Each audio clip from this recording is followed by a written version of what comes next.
Hello student, नमस्कार। कक्षा 10 सामाजिक विज्ञान के महत्वपूर्ण प्रश्न जो हम कवर कर रहे थे, उसमें ये है अध्याय नंबर 2। पहली पुस्तक हमारी कंप्लीट हो चुकी है, ये है सेकंड बुक।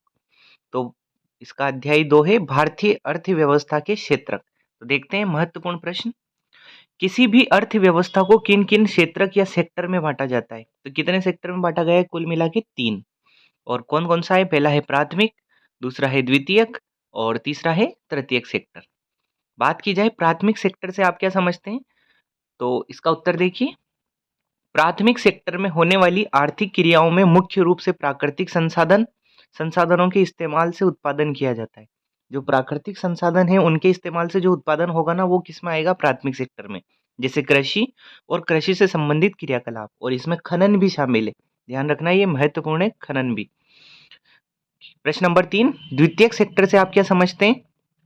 तो द्वितीयक सेक्टर में प्राकृतिक उत्पादों को विनिर्माण प्रणाली के द्वारा अन्य रूपों में बदलना। ध्यान रखिए, उसमें तो प्राकृतिक, पहले वाले में तो प्राकृतिक है, दूसरे वाले में इनको विनिर्माण प्रणाली के द्वारा अन्य रूप में बदला जाता है।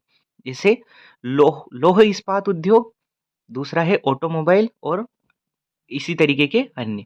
प्रश्न नंबर 4, तृतीयक सेक्टर से आप क्या समझते हैं? तो तृतीयक सेक्टर में होने वाली आर्थिक क्रियाओं के द्वारा अमूर्त वस्तुएं प्रदान की जाती है। जैसे यातायात, वित्तीय सेवाएं, प्रबंधन सलाह, सूचना प्रौद्योगिकी आदि, ये सब किसमें आते हैं? तृतीयक सेक्टर में। देखिए क्वेश्चन नंबर 5, असंगठित सेक्टर से आप क्या समझते हैं? तो महत्वपूर्ण प्रश्न है, ये सारे के सारे महत्वपूर्ण हैं। उत्तर देखिए, असंगठित सेक्टर में कोई सिस्टम नहीं होता और ज्यादातर कानून की अवहेलना की जाती है। छोटे दुकानदार, छोटे कारखाने अक्सर इस श्रेणी में आते हैं। ऐसे संस्थानों में काम करने वाले श्रमिकों को मूलभूत अधिकार भी नहीं मिलते हैं। तो ये असंगठित सेक्टर है, और संगठित सेक्टर इसी का उल्टा हो जाएगा। देखिए क्वेश्चन नंबर 6, पब्लिक सेक्टर का क्या मतलब है? जो कंपनियां सरकार द्वारा प्रत्यक्ष या परोक्ष रूप से चलाई जाती है, वे सार्वजनिक सेक्टर या पब्लिक सेक्टर में आती है। किसके द्वारा? सरकार के द्वारा। या तो प्रत्यक्ष से चलाई जाएगी या परोक्ष से चलाई जाएगी। क्वेश्चन नंबर 7, भारत में सेवा क्षेत्रक दो विभिन्न प्रकार के लोग नियोजित करते हैं, ये लोग कौन हैं? तो देखते हैं इसका आंसर उत्तर। सर्विस सेक्टर में नियमित और अनियमित श्रमिक काम करते हैं। कौन कौन से? एक तो नियमित और अनियमित। जो श्रमिक अपने हुनर और मानसिक क्षमताओं का प्रयोग करता है और सामान्यतः सीधे रूप से नियोजित होता है, उसे नियमित श्रमिक कहते हैं।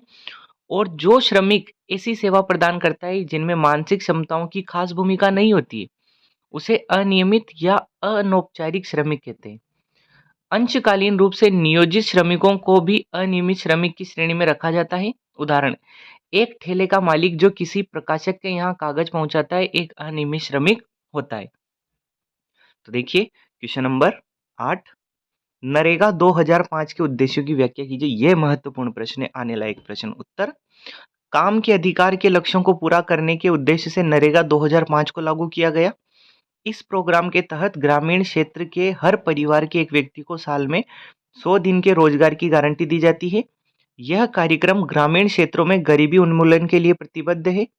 इस कार्यक्रम का एक और उद्देश्य है गांवों से महानगरों की ओर जाने वाले भारी पलायन को क्या करना? रोकना।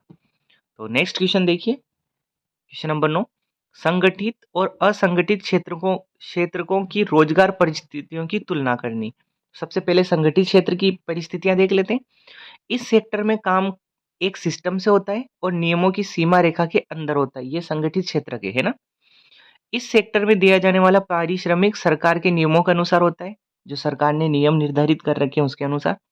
श्रमिक को नियमन के हिसाब से सामाजिक सुरक्षा मिलती है और नौकरी सामान्यतः सुरक्षित रहती है। नेक्स्ट क्वेश्चन, असंगठित क्षेत्र देखते हैं। इस सेक्टर में कोई सिस्टम नहीं होता, ज्यादातर नियमों का उल्लंघन होता है।